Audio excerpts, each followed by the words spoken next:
Mhm. You can have your video on. It will be more of a dialogue than a lecture. So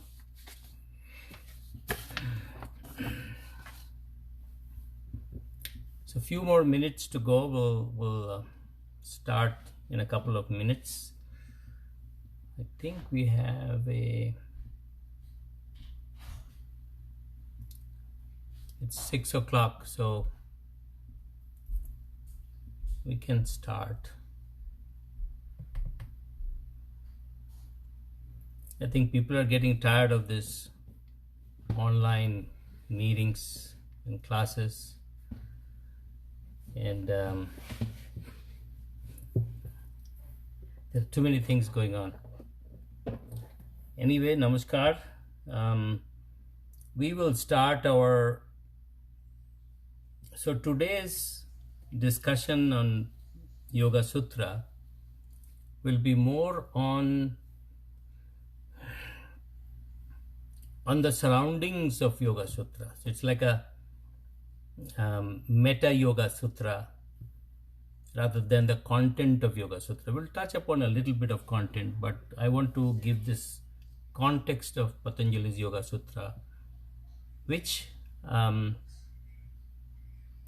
not is not discussed in most dharmic organizations. We go and some Swami or somebody knowledgeable starts talking about Atho Yoga Anusandhana, and then yoga, and then he talks about what each of that means and goes through the 4 chapters, and we either understand it or gets totally puzzled by what had just happened. Okay, so I'm presuming that as yoga practitioners, and let me just, there's a noise here, I'm coming back. I'm in the meeting, please don't make noise.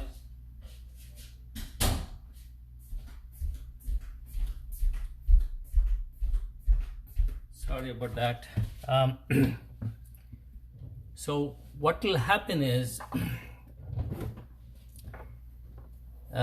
so what I want to talk about is the whole context of Patanjali's Yoga Sutra, how it came about.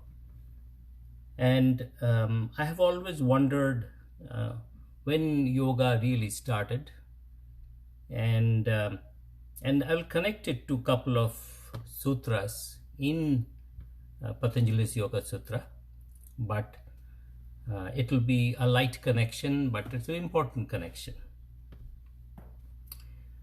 So let's start with a prayer and maybe a 5 minutes of dhyanam, because that's kind of the dhyana samadhi is the ultimate state of Patanjali.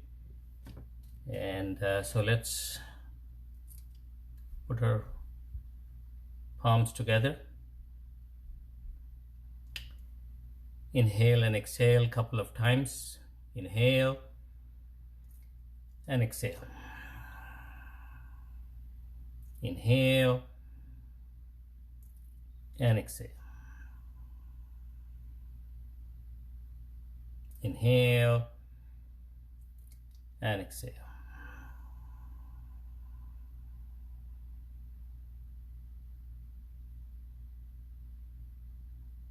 Just to Anari Shuddhi, I'll tell you when to stop.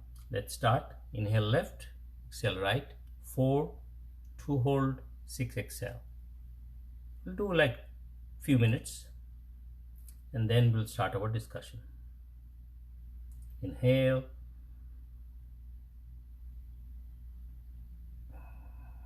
Exhale.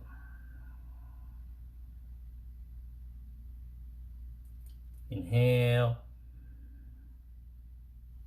and exhale. Inhale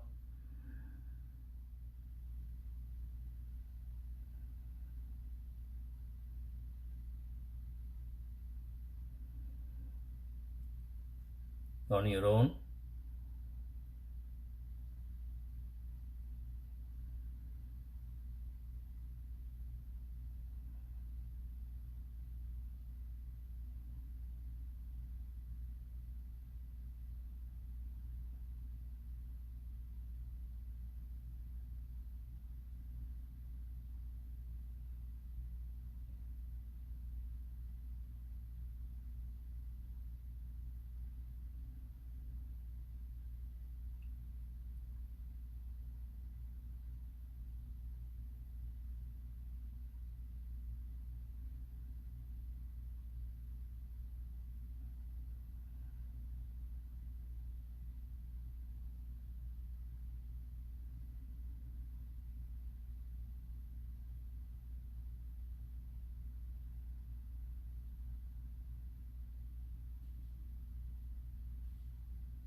4 2 6,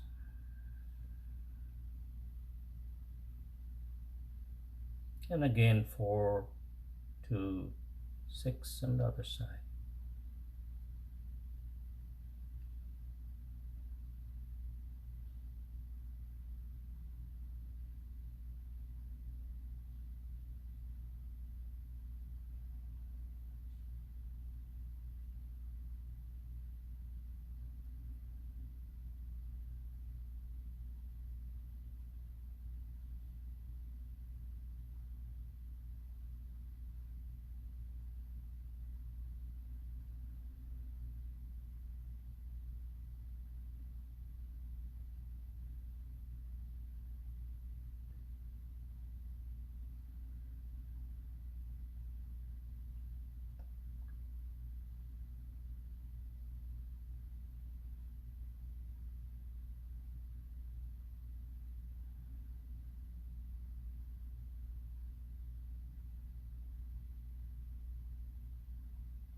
Last 2 rounds.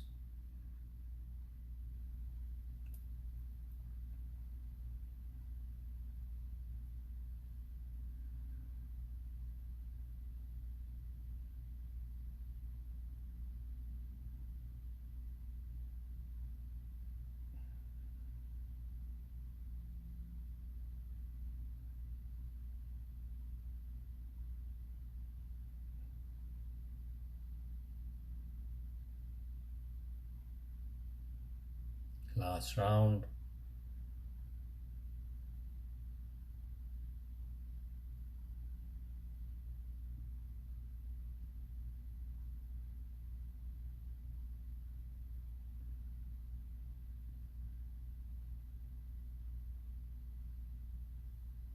And relax.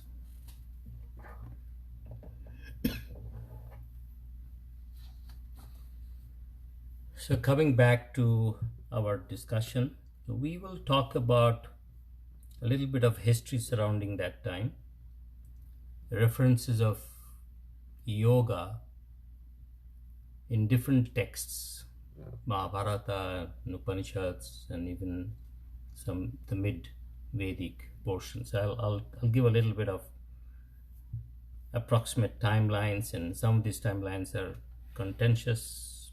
Different authors talk about different timelines, and so forth. So with that in mind, the one important thing we need to understand is the whole idea about who are we? This huge culture, Vedic culture, which is often talked about like thousands of years old. Sadhguru talks about 15,000 years old Adi Guru. Lord Shiva came to Vanaras in the Saptarishis after that. There are so many other claims by different people, and they may have some relevance, but what I'm going to talk about is what I have personally seen with my research, and give probably some more relevant and appropriate timelines and responses. And I may be totally wrong. I'm not an expert on this subject. I'm a researcher, and a passionate researcher, that is. And I've been studying to kind of prepare for this, I've been studying quite a lot, different books, different references, papers here and there, to come to some sort of a semblance of what this whole, how did Yoga Sutra came about. And there is a reason for this, because whenever I went to a Patanjali Yoga Sutra class, and the first verse in first chapter, Atho Yoga Anusasanam, and there is a talk about Atha, right now, this moment. What does that really mean? And there are different munis talk different things about that. But one of the predominant thoughts is Atha means that there is already an established yoga practice there, and now we are coming to kind of summarize all of that. That's the approach I'm taking. That's the meaning I'm taking about Atha. And out of the 1 hour, probably 45 minutes, I'll go in discussing what that Atha could be. What is the context? And in later classes and later lectures, and I'm doing it in different forums actually. I'm talking to like 3 or 4 forums. We'll talk about the actual content of Patanjali Yoga Sutra. And I'm going to touch upon a few key points in Yoga Sutra, like what is Chitta.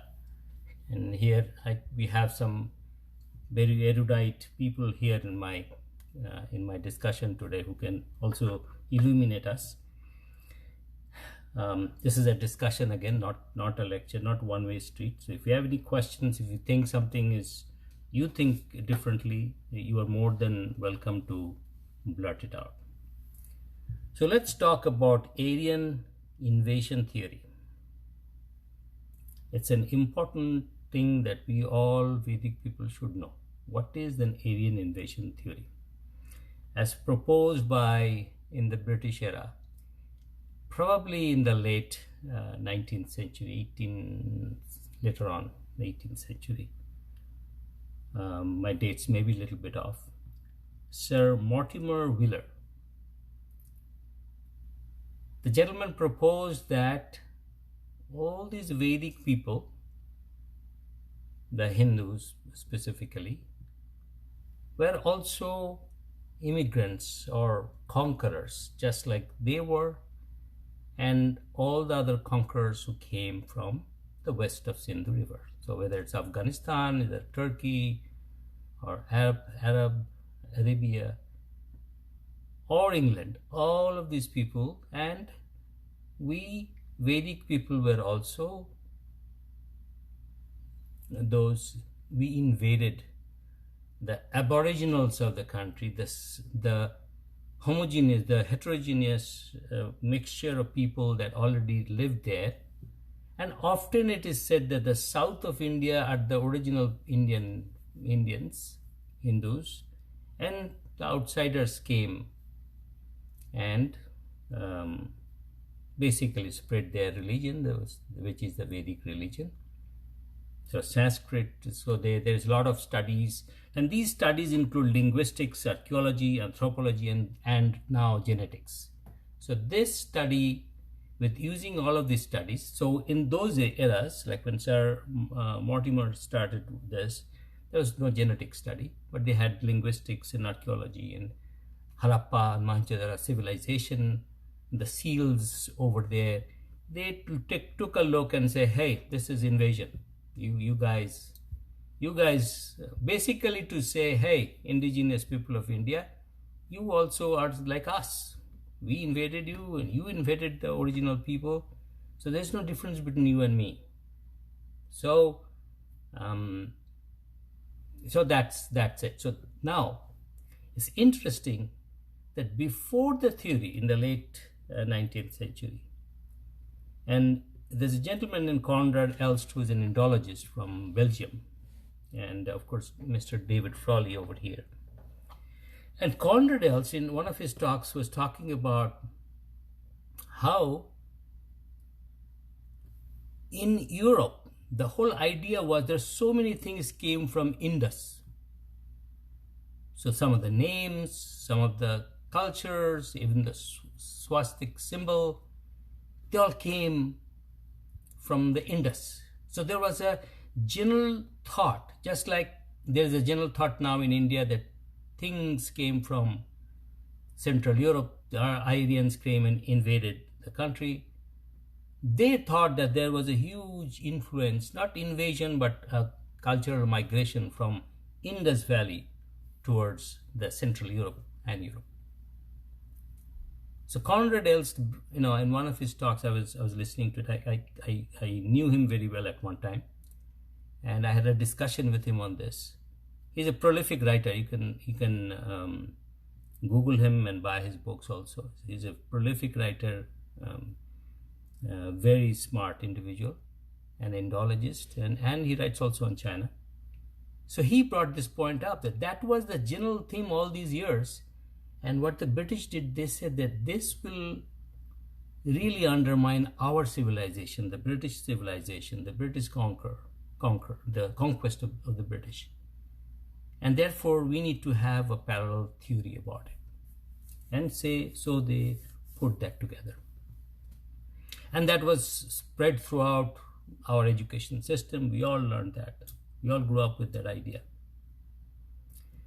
The last few decades, there is a parallel thought going on. Now, there was a parallel thought always. The indigenous people of India, the Vedic people, we always talked about our civilization being thousands of years old. Lord Rama was in Dwapar Yuga and all the yugas.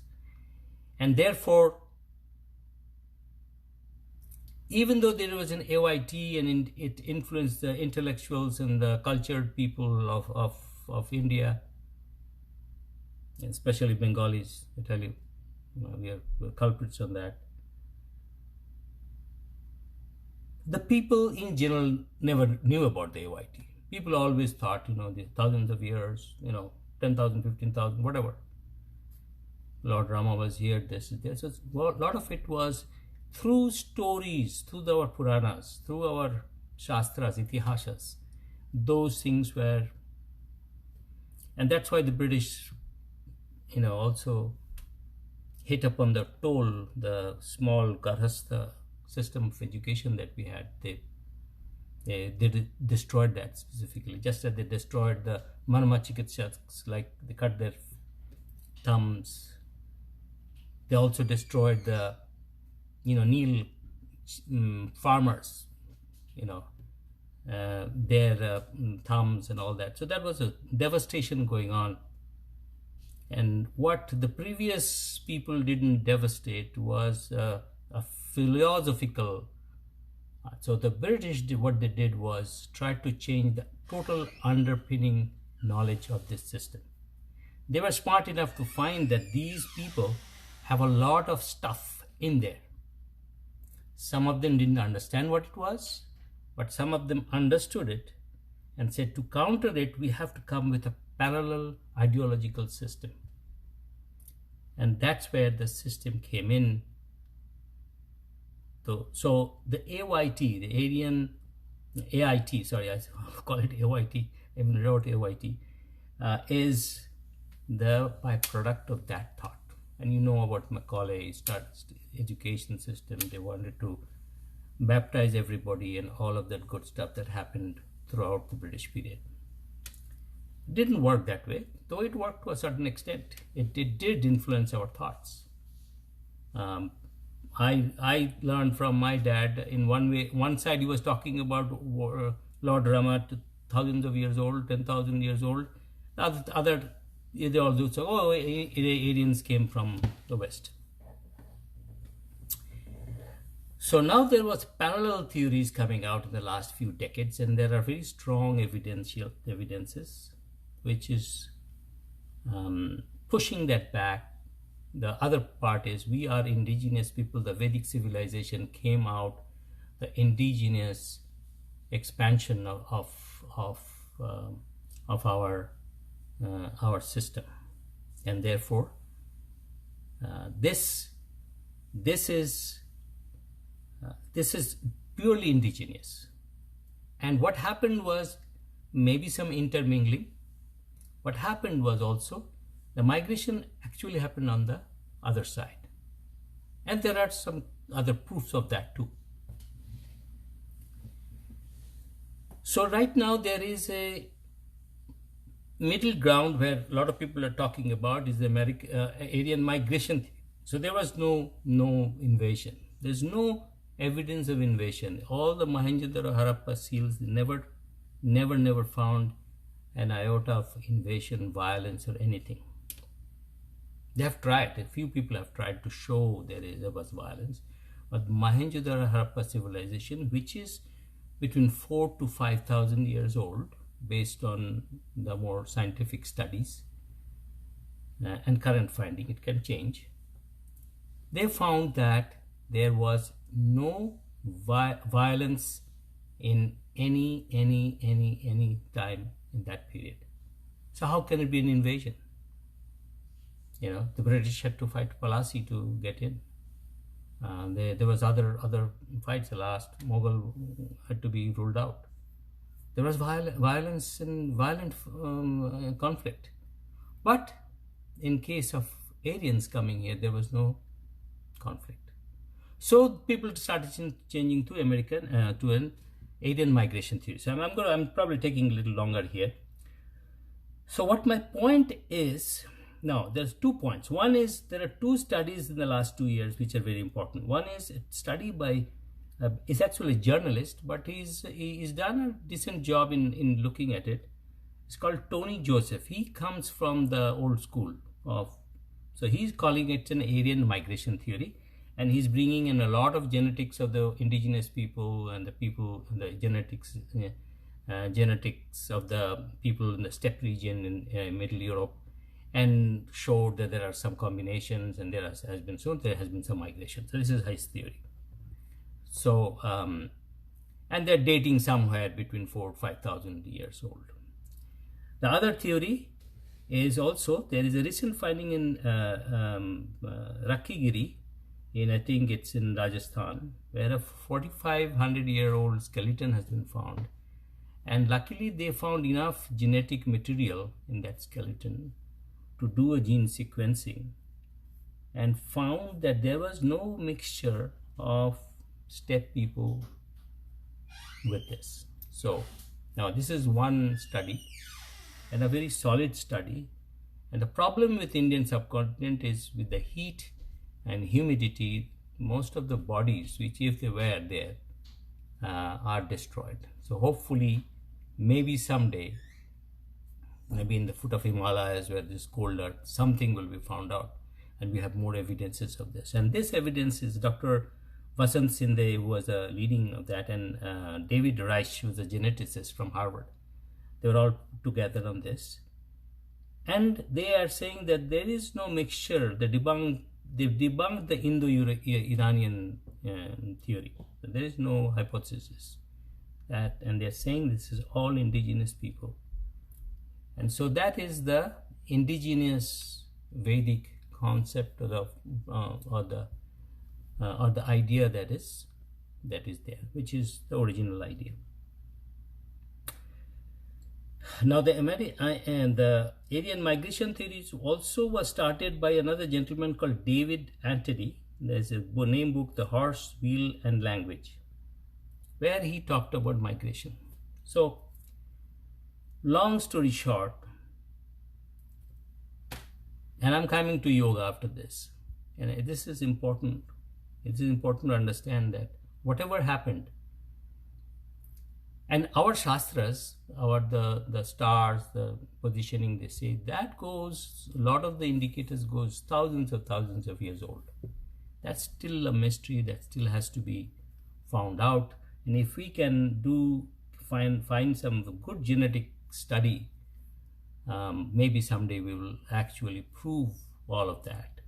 But there are few groups that are studying those scriptural indicators of how old the civilization is. Some people say it's almost 20,000 years old. But I'm not going there. I'm not going to the controversy. I'll be coming to the reason I'm doing this is Patanjali's Yoga Sutra. So this is the state of the Aryan invasion theory. It's good to know this because what I'll say is whether the Aryans came or we went doesn't matter. And we'll refer to the Patanjali yoga theory from that perspective. It seems like, and the first indication of yoga archaeologically. So this is huge linguistics and other studies that go on parallelly to determine these dates and ages. But archaeologically, what we have found is in the Harappan era, there are seals which have found people, at least one seal which has found people, one yogic position. That means that yoga was there between 4 to 5,000 years for sure. Okay, it could be earlier.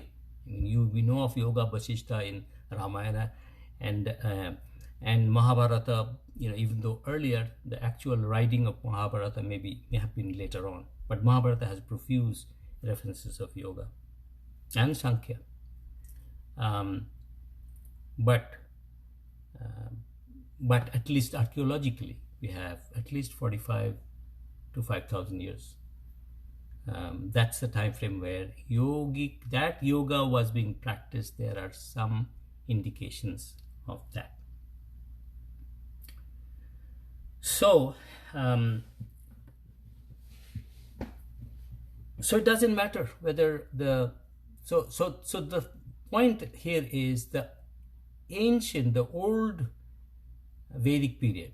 So that's the period where we have the ritualistic Vedas, okay? The Purva Mimamsa, that whole philosophy. That's probably the oldest, followed by Brahmana and Aranyaka, and then Upanishads came into play. And it seems like that old era, and there is a lot of discussion about Lord Rama's time period, where there are some saying way back, but there is a group of people who are talking about Ramayana or Ram's era as a 5000 BC, about 7,000 years old. May or may not be true. I don't know that. So if that's the case, there were some references of yoga there, specifically on Yoga Vasishtha, who is the author of yoga therapy, really, how our stress in the mind causes all the diseases. That's the whole theory coming from Yoga Vasishtha.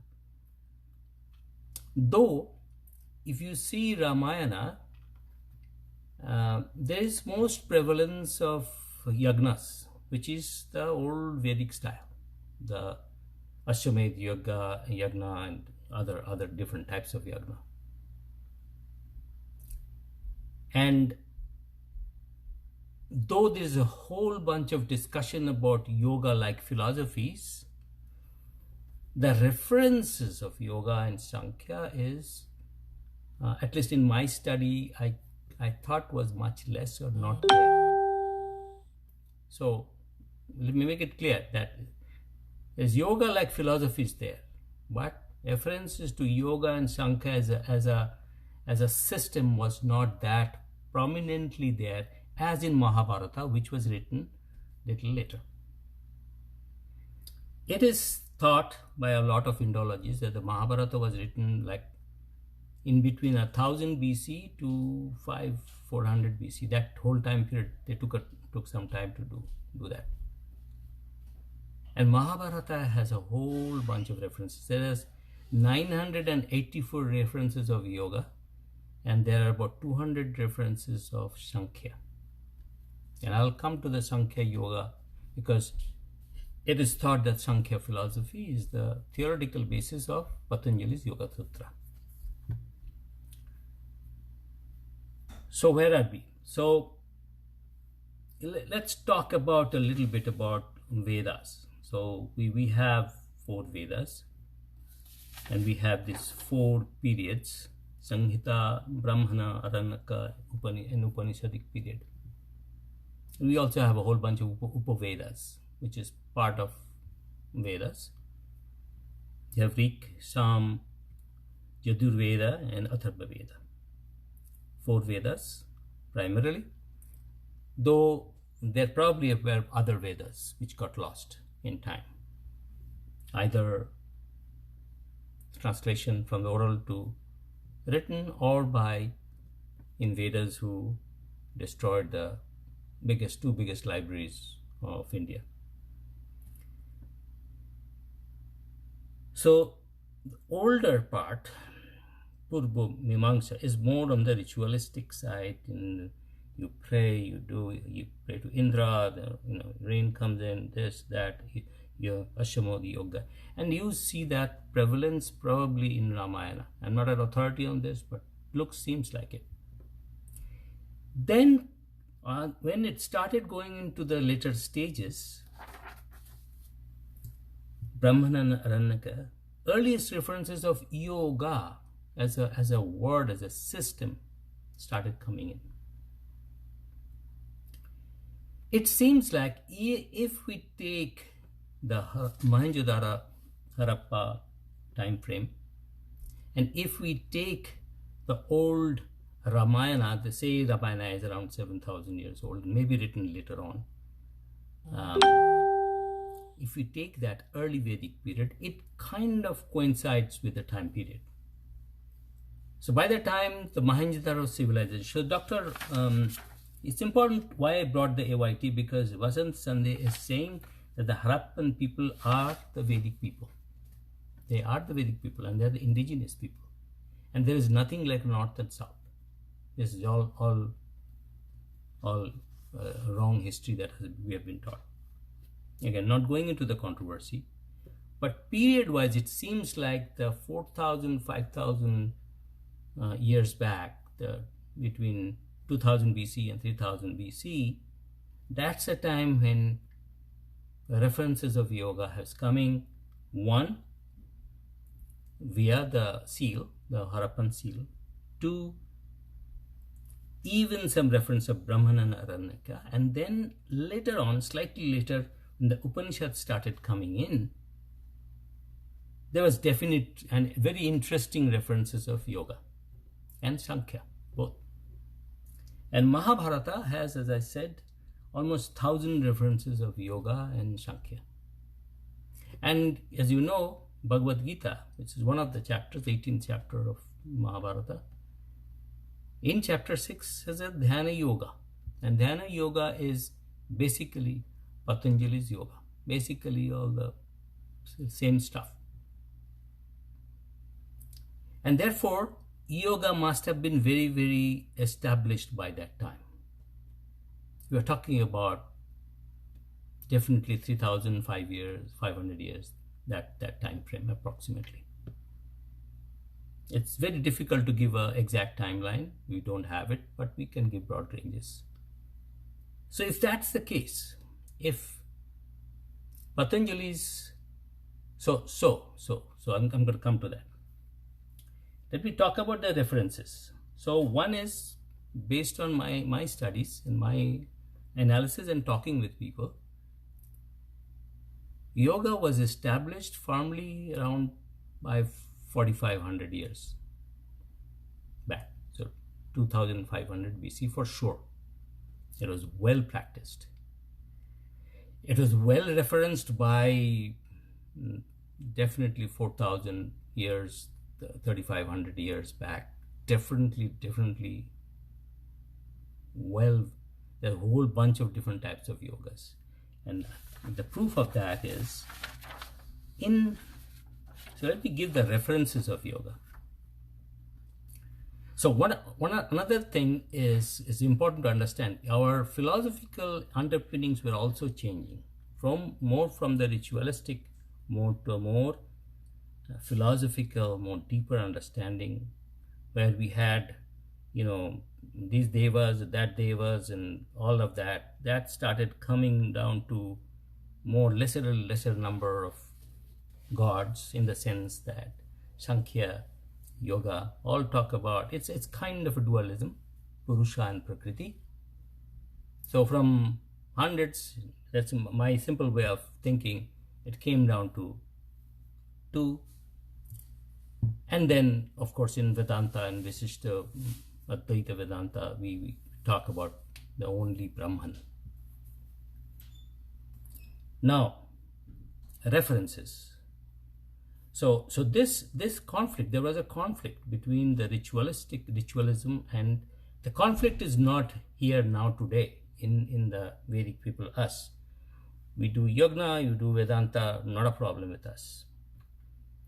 And it's interesting, but when it was coming out, I think, like a cocoon, like a butterfly coming out of the cocoon, the yoga philosophy was coming out, or the Vedantic philosophy, or the Upanishads were coming out. Probably there was a difference in debates and conflicts there. And therefore, a lot of these books kind of look at the ritualistic practices, slightly like it's a lower level of practice.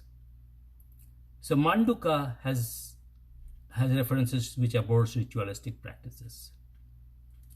Patanjali's Yoga Sutra itself, 15 and 16 verse in chapter 1, talks about, does not approve of this. For pleasure you do all these pujas. It doesn't approve that, because they are talking about liberation, okay, moksha. Gita chapter 2, 40-45 calls Vedic ritualists as less intelligent. So these are some of the transitions that were happening. And then hundreds of gods started becoming dualistic almost. Again, there's a mixture of ideas here, but it is true that it was coming to a more narrowly focused conceptual framework. Katha Upanishad, Nachiketa mentions about yoga. A few Upanishads mention. The most interesting Upanishad which talks about yoga in a very detailed way is Maitri Upanishad. This is not one of the 10 Mukhya Upanishads. The 10 Mukhya Upanishads are Isha, Kena, Katha, Manduka, Mandukya, Itarya, Taitriya, Prashna, Chandukya, and Brihadarana. Mandukya is the smallest with 12 verses, and Brihadarana is the largest with probably few thousand verses. Don't exactly remember the number. So, what does Maitri Upanishad say, which is not a major Upanishad? It's not one of the Mukhya Upanishads. There are living 108 Upanishads. Out of 10 are called Mukhya Upanishads. There used to be more than 1,000 Upanishads, all lost because of various reasons. By the way, 80% of our scriptures have been lost in the process. And you can blame anyone, including the long oral tradition, which somehow got disconnected. By the way, the oral tradition, when it's an interesting thing, and it's a byproduct of the discussion, is that in the West, the printing and the writing is considered to be an evolution in the positive direction. In the East, in the Vedic culture, when writing started, it's like, okay, you're using calculator to do 2 + 2. Okay? It was looked down upon. And that's why it was a very important thing for people to memorize. And that created a different dimensional aspect in the human psychology, the neurons in the brain. So these people were probably highly focused. See, when you memorize, you are not only just memorizing, oh, it's a memorization. No, if you're memorizing these verses, thousands and thousands of verses, you're using a solid dharana, a solid focus. And then when it gets into your muscle memory, which is embedded, etched into your neurophysiology, you then can take it and do your dhyana, the expansion. So it's a very important aspect to remember. It's not say, oh, memorization. I'm getting into that mode of thinking that by We should go back to our old days of memorization, like we used to know the timetables, right? Up to 20 by 20, we used to memorize it, still can. So, and we lost some of it after coming to the country, but we can still surprise people with our calculative power. Now, is it very important in the modern context? Maybe not, but is it important for you as a human being, as your brain efficiency? I think it is. I think it is, because it forces you to do certain things which you normally won't do. It's good to have some knowledge and not depend on Google all the time. So that's what my point is. Now, Maitreya Upanishad talks about 6 angas, limbs: pranayama, pratyahara, dhyana, dharana, tarka, as opposed to 8 limbs where tarka is not there. Tarka means here not debate but inquiry. When we used to debate, our debates were all inquiries. So even Arjuna and Krishna, or Vasishtha and Rama, those are inquiries. Those are not tarka. Tarka means tarka in the sense that it is used in that term, but tarka in normal terms we use like a debate, like you're fighting it, you're doing tarka. That's not the context of tarka. Tarka means inquiry. What is the difference between tarka and like a debate or a opposition to an inquiry? Inquiry is you are taking the authority of the teacher. You know the teacher is authentic, and you are inquiring to get the juice out of that person. In tarka, or in what the way we do now, are useless debates. We just counter a point to show off that you are also smart. There are a lot of people like that here. They'll ask a question not to get the answer, but to show off. Hey, I know. Ego. So it's not that. And samadhi. So there are 6 limbs that Maitreya Upanishad talks about. But the other interesting thing that one needs to understand is they all talk about Brahmana. None of the Upanishads talk about Purusha in that way, or Prakriti. In maybe there are some Upanishads talk a little bit, but none of these that I studied really talk about these. So the Purusha and Prakriti idea. And it could be a misrepresentation. I really don't know why. Because it is believed that, so coming to this, and so point is, so what did we prove? We proved that no matter how we came about, yoga is about 4,500 years old. We also came to know all our major shastras have pointers to yoga, Puranas, everything. All these are around that time frame, pointing to yoga. And so yoga practice was an inherent in the culture around that time frame. A lot of people say, well, yoga, Patanjali did yoga, was this and that, Patanjali did, and then yoga vanished and came back. We'll come to that. But yoga was in way a practice because they had references. All these things have references. It's not a coincidence. So we proved that. Oh, there is another thing in Mahabharata. This is another very interesting thing. Mahabharata, Bhishma talks to Duryodhana. So Duryodhana asks, and I'm going to come to Sankhya. What is the difference between yoga and Sankhya? What is the difference between Sankhya and yoga? And Bhishma is saying, well, they're kind of same. Sankhya is and I'm going to use the right word, Shastra Vinishchaya, which is a scriptural interpretation. And yoga is the Prataksha Hitavava, which is the experiential methods.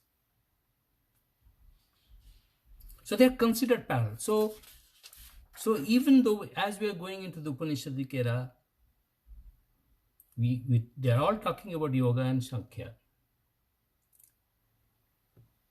They're also talking about the old ritualistic, so there is some conflict there, but coming out of it. But later on, that reconciliation happened. We don't have a conflict with Havana and Puja in the room with lit with 33 crore gods and goddesses to our Atman. There's no conflict. At least to most Hindus I know who are practicing, they don't have any conflict there. I don't see. This is okay with us. Just like yoga and Sankhya, though there are differences, was okay with at that time. Which means yoga and Sankhya was kind of accepted during that time. Though the newborn, the Dija, the Upanishads, and Bhagavad Gita and Mahabharata were looking into those ritualistic practices of the Memangsha, Utpurva Memangsha, in a slightly derogatory way.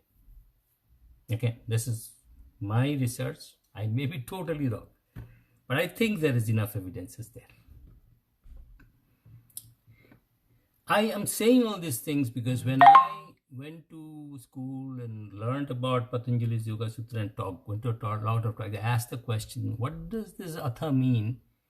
And everybody said, Atha means there were a lot of practices there, but, and I wanted to know what practices were there and really were there practices. And this research of mine has led me to believe this.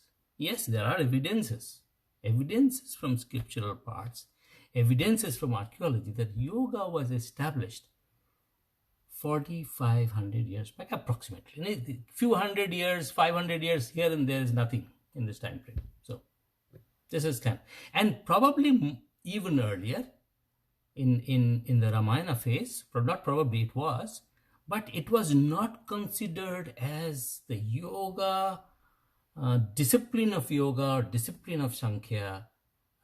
Sankhya is probably never mentioned in Ramayana. I may be wrong. Somebody else can correct me. So this is an interesting. So the density of yoga is becoming more and more and more as we are getting into this era, this Upanishadic era. So there are experts who would say that, let me take that out, that Sankhya is probably an earlier rendition in the Upanishadic era. So Sankhya Darsana is, apparently it has influenced, and I've seen some references, it's one of the earliest philosophies in the late Vedic era. It permeated Vedanta, Puranas, Vaishnavas, Shaivism, Tantric and practices, and even Ayurveda. Ayurveda is considered a parallel sister of yoga. So if yoga is being about 4,500 years, Ayurveda is probably around that time, probably even earlier if Rishi Bharadwaj had to go to Indra and get all the knowledge. So the point is, and it is true that there was a big sammelan in the foothills of the Himalayas where all these Bharadwaj brought 6 of his disciples to talk about the Ayurvedas and what he got, or the understanding of knowledge, because as they were going to Kali Yoga, the number of diseases and other things were going up because of stress and other things. And therefore they needed a medical system. Previously they didn't have a medical system. The medical system was only for the gods. That's kind of the way I understand. And now it has to come to earth, because earth is becoming vitiated and polluted, and people are fighting, and destruction happening in the mindscape, jealousy, anger, all these things are becoming predominant. People are lying to each other, and therefore it needs to be brought down. That's how Ayurveda came. So if that's the case, then yoga and Ayurveda are in an earlier period of the late Vedic period. And during that time, also Shankar Sutra and Darsana started happening. Talked about Purusha and Prakriti, though there is salient differences in the Purush Prakriti descriptions in Yoga Sutra and Sankhya. And some people think that Yoga Sutra came out of Sankhya. That probably is not true. I think there was a tango between Sankhya and Yoga Sutra, a recursive discussion back and forth, because Sankhya was influential in the early Vedic period and in the late Vedic periods, in the early Upanishadic periods, because it had influences in Brahma Sutra and others. Even Buddhism was influenced by Sankhya. There's a lot of parallels between Sankhya and Buddhism. However, here comes our Yoga Sutra here. So there was a whole bunch of things going on. There are a whole bunch of systems, 6 limbs, 7 limbs, whatever. Buddhism also is coming to in terms play, and there has to be a counter to some of the Buddhism was quite structured around 500 BC. So they say during that time, so they probably, and though we give it to Rishi Patanjali, who is also a Bhashyakar and Mahabhashya, and apparently he was also has some work in Chikitsa Shastra and all that. He was a genius. Patanjali was considered a genius and there were a whole bunch of traditions of yoga floating here and there. And so Sankhya was already getting established. So somebody had to get all the yoga stuff in place. So I don't know whether he did it alone or did it with a group of people. That I don't know. People say different things. But his name is there. And I don't know whether Patanjali is this Patanjali or that Patanjali. That's always like Vyasa.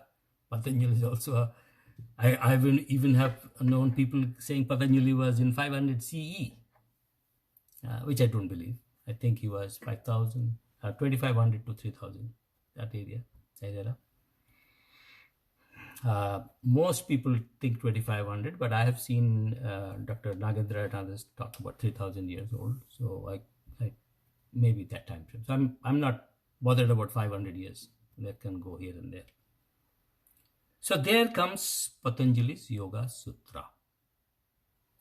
So this is the whole background of where the importance of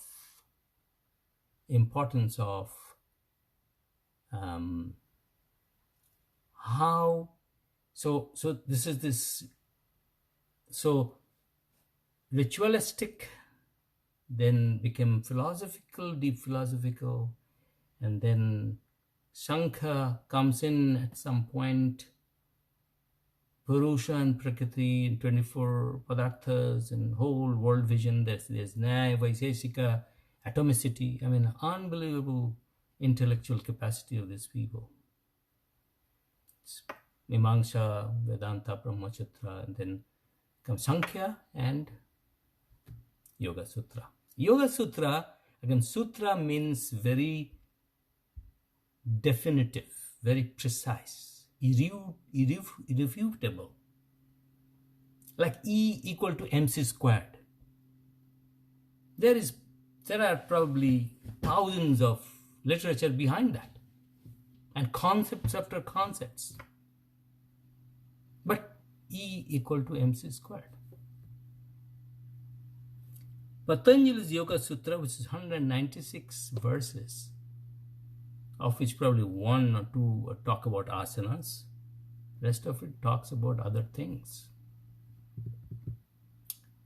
Precise, to the point, and deep, meaningful. Only people who are practicing, and it's very practice oriented. This is one sutra, one darsana, which is implementation oriented. This is like this modern management theories of implementation oriented philosophies. So we thought globally in Sankhya and Vedanta and all that. But now you need to have implementation. And there was probably a need for implementation that time because there were other thoughts coming in via Buddhism and others. And therefore, the Vedic people had to focus, formulate, and hey, say, do this. That will lead to your moksha, your nirvana, your kaivalya, your samadhi. And he brought this 8 limbs, yama niyama, all the way to dhyana. And sutra is also means what? Garland.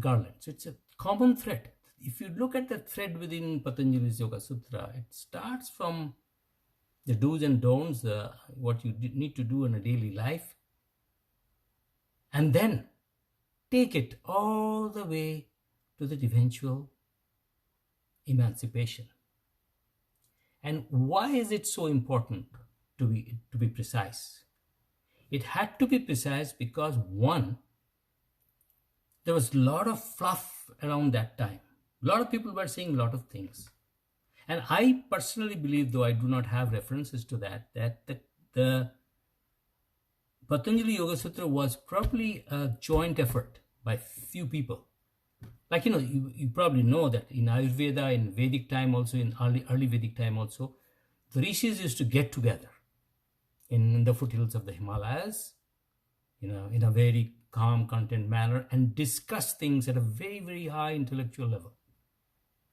And then come up with some outcomes, very outcome oriented. It's very, very strange that we these people used to think, even for the Yoga Sutra, the first one talks about, it just talks about samadhi. The first chapter, out of 4 chapters, first is called Samadhi Pada. I mean, you would try to think that samadhi, of course, there's a Kaivalya Pada in the 4th chapter.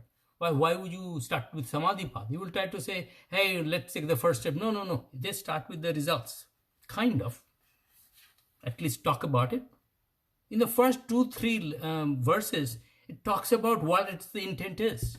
Set the goal. So these rishis didn't have the time to futz around. They wanted to get the thing in order. And probably that was the need of the society at that time, specifically with the advent of maybe Buddhism. That is my contention. Some people say that. I do not know for sure. But it's my belief that it is. So this explains this hour of my research that I did. I probably did at least 60 hours of research on this, read 3 books to come to these kinds of comments that I'm making today. That's the atha.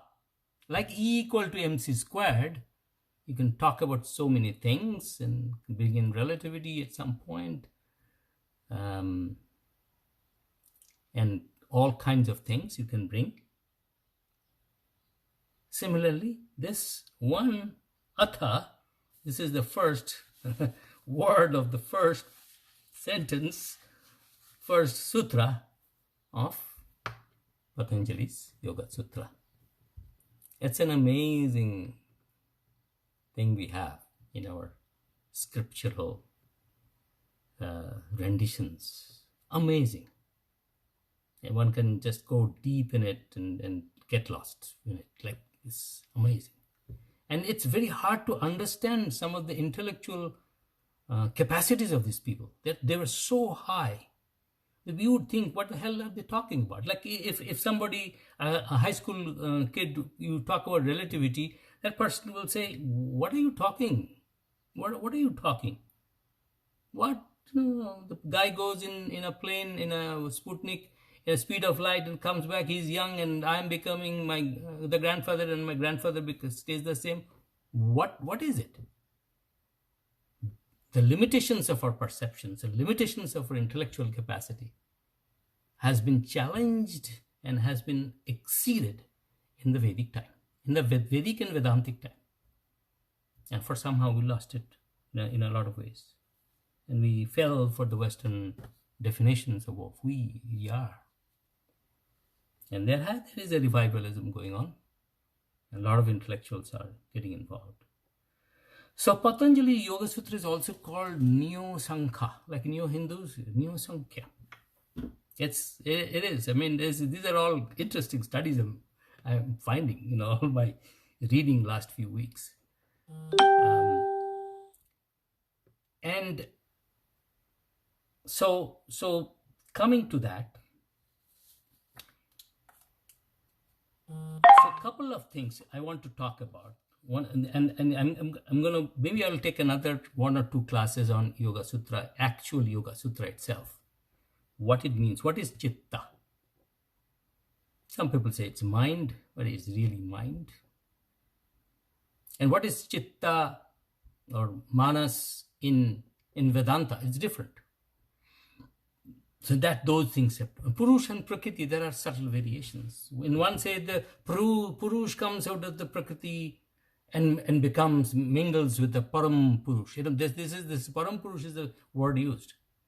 And there are some places, Purush is Purush. That's unchangeable. That's the Ishvara that Patanjali Yoga Sutra talks about. The Om, the Pranava. So one interesting thing I need to tell you, but in all the Upanishads, Brahman is important. In Yoga Sutra and Sankhya Darsana, Purush and Prakriti are important. Though in Patanjali Yoga Sutra, they talk about the Pranava, Ishvara, Om, which is basically Brahman. But the interesting is the subtleties of the philosophical differences that are in there. It's very important to understand these subtleties. And I can refer all the books. Couple of books. This book is not well known, but I think people who are interested should read this. Yoga Sutra Patanjali by Bengali Baba. It's an interesting name. He does, so there's a commentary, all the Yoga Sutra. Patanjali Yoga Sutra comes with a commentary of Vyasa. This Vyasa, which Vyasa, I don't know, but there's Vyasa everywhere. I'm sure there is an explanation. And this is a very authentic book that it's very terse and concise, Bhashya, but it is very intellectual.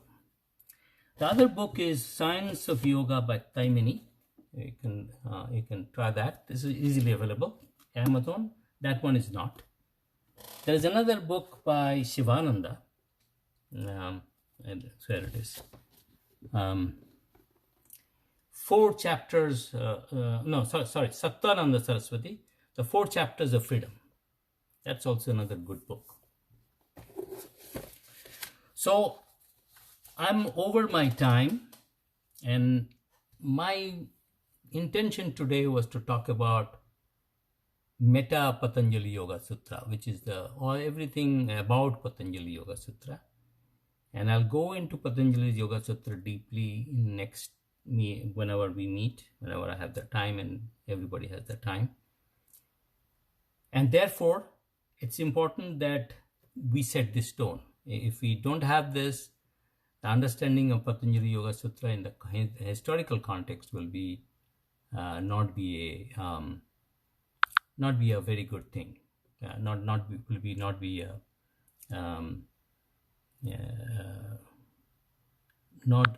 be that effective.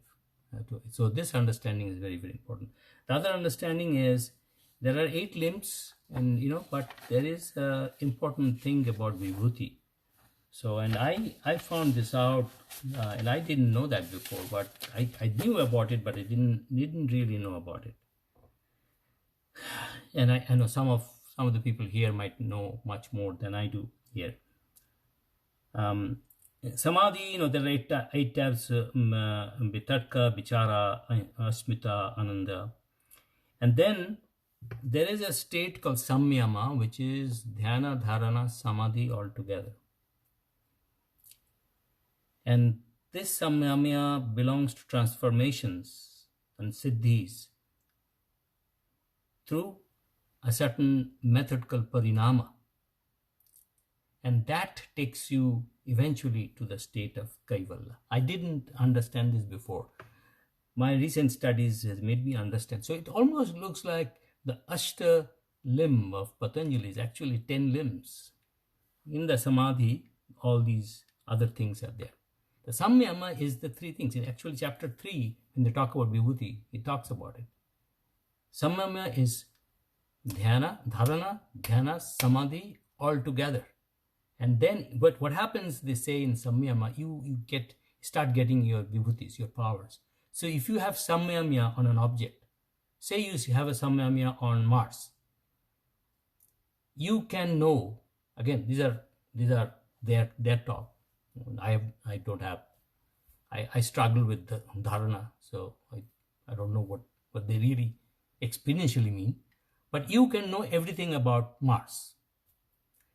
And that's why a lot of the astrological and astronomical predictions by the rishis, and they're coming out in different studies, are amazingly interesting, that they knew about it.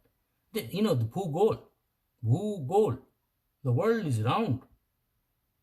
Everybody knew about it. How did they know about it? The whole West struggled. I mean, they had inquisitions and killing each other because of this. How did our rishis know about it? And there are so many other things, other astrological and astronomical things that happened, that is very, very important to understand. So they did have these powers of samyama, but they also talk about going beyond that and not getting stuck with vibhutis, and eventually reach Kaivalya, which is kind of when you reach Kaivalya, you are it. You are a part of the cosmic consciousness, and you can do stuff. And you doesn't mean that you, this body, but this Atman in whatever form has gained the power of the infinite intellect, the infinite power, the infinite knowledge. And so it's important to understand this whole thing about the history and background of Patanjali's Yoga Sutra. In a month or so, I might get into, maybe start talking about chapter 1, chapter 2, go on like this. Talk about Chitta, talk about Chitta Bhumi, talk about the different kleshas, and the vrittis, and how to get out of that, and different stages of samadhi, what they really mean. It's very difficult to explain a lot of times, but we will go through this journey together, and we'll learn from each other. That's it. Let's do a closing prayer. Inhale and exhale. Om Sarve Bhavantu Sukhina, Sarve Santu Niramaya, Sarve Bhadrani Pashyantu, Ma Kaschit Dukh Bhag Bhavet. Namaskar. I probably should have done the Yogena Chittasya Patanjali's. There's a Patanjali mantra we also do. Maybe next time. Sanmeji. Ji. The Sankhya came like just along with the creation. Sankhya came because Daksha Prajapati's daughter was married to Kardama. Right. Kardama and Devati gave the son Kapila, and Kapila taught Sankhya. So it's Bhagavatam chapter 3. Okay. So Sankhya is as old as creation, like second generation. Yeah. Brahma, Daksha, Kardama, and Kapila. Kapila and Devati in the Siddhapur in Gujarat near Mount Abu, where they discuss the Sankhya philosophy. And similarly in Bhagavatam chapter 7, the Dhanvantari, Samudra Manthan. Right. Ayurveda. He came with the Ayurveda. Yeah. So these things I kind of know, but I'm giving an historically what I was finding, whatever in that text, that's what I was giving. Yeah, in timing and everything. Exactly, and it's a very complex subject, and as I said, I may have misspoken a few times here and there, but Yeah. right. But I thought this explanation of Atha I never got from anybody.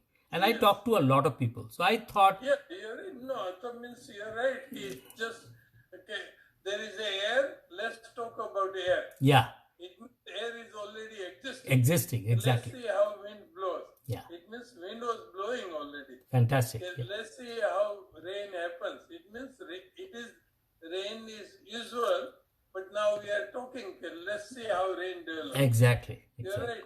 That's a very good way of Yeah. taking it. Yeah, very nice. So hopefully with all your help and maybe I'll talk to you, Babuji, for if I can expand on Yoga Sutra a little bit. As we were doing so much of yoga, we should know at least a little bit about Yoga Sutra, right? Okay. Well, thanks all for spending so much time here, more than an hour. And any questions, let me know. I'll answer them individually. So, and I really appreciate everybody joining. Thanks. Thank you. Thank you.